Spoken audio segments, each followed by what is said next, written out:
So I can say no to that, but I can't say no to if they ask for my license and registration. I can't say no to that. They tell me, I mean, those are the things. Yeah, those are the kinds of things that happen at every traffic stop. They're verifying who you are. You have to do that. They ask you to step out of the vehicle. Get out of the car. Okay. Get out of the car. Then they ask you to, do roadside gymnastics, walk a line, stand on one leg. You don't need to do any of that. Got it. Okay, that's right. Then they're going to ask you to blow into one of these bad boys, these portable alcohol screening device.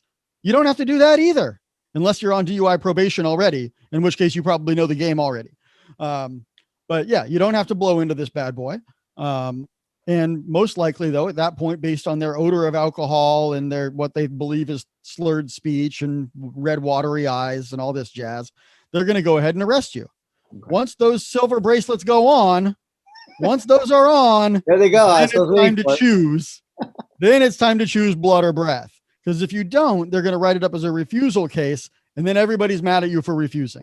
You're going to lose your driver's license for a whole year. No restricted license options. The DMV in a refusal case will suspend your license for a solid year. No driving at all, period, whatsoever. So I can't. So I've won a few. I have won a few refusal cases, but they're very difficult to win. Okay. So, but I had to say yes to one of them. Which one should I be saying yes to then? So I generally prefer a blood test for a couple of reasons. I think there are more things that can go wrong in the process in terms of possible fermentation, possibly challenging the accepted medical practices in the blood draw. Sanjay, it turns out if the government's going to take blood from one of its citizens, it has to do it in accordance with accepted medical practices. They can't just, call out a medic to yank your sleeve up and, stick a needle in your arm on the side of the road in an unsanitary environment and, slosh that into a couple of tubes and send it to the lab. That doesn't fly. Okay. So there are some cases where we've been able to identify problems with how the blood draw was done that leads to, an unnecessary risk to the defendant.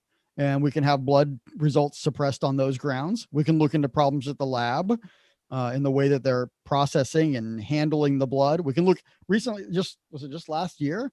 There was actually 2019, there was a recall from a company called Becton Dickinson that makes these blood tubes.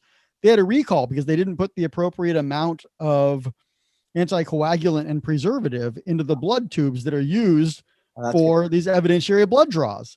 And if that stuff isn't in there, they got problems.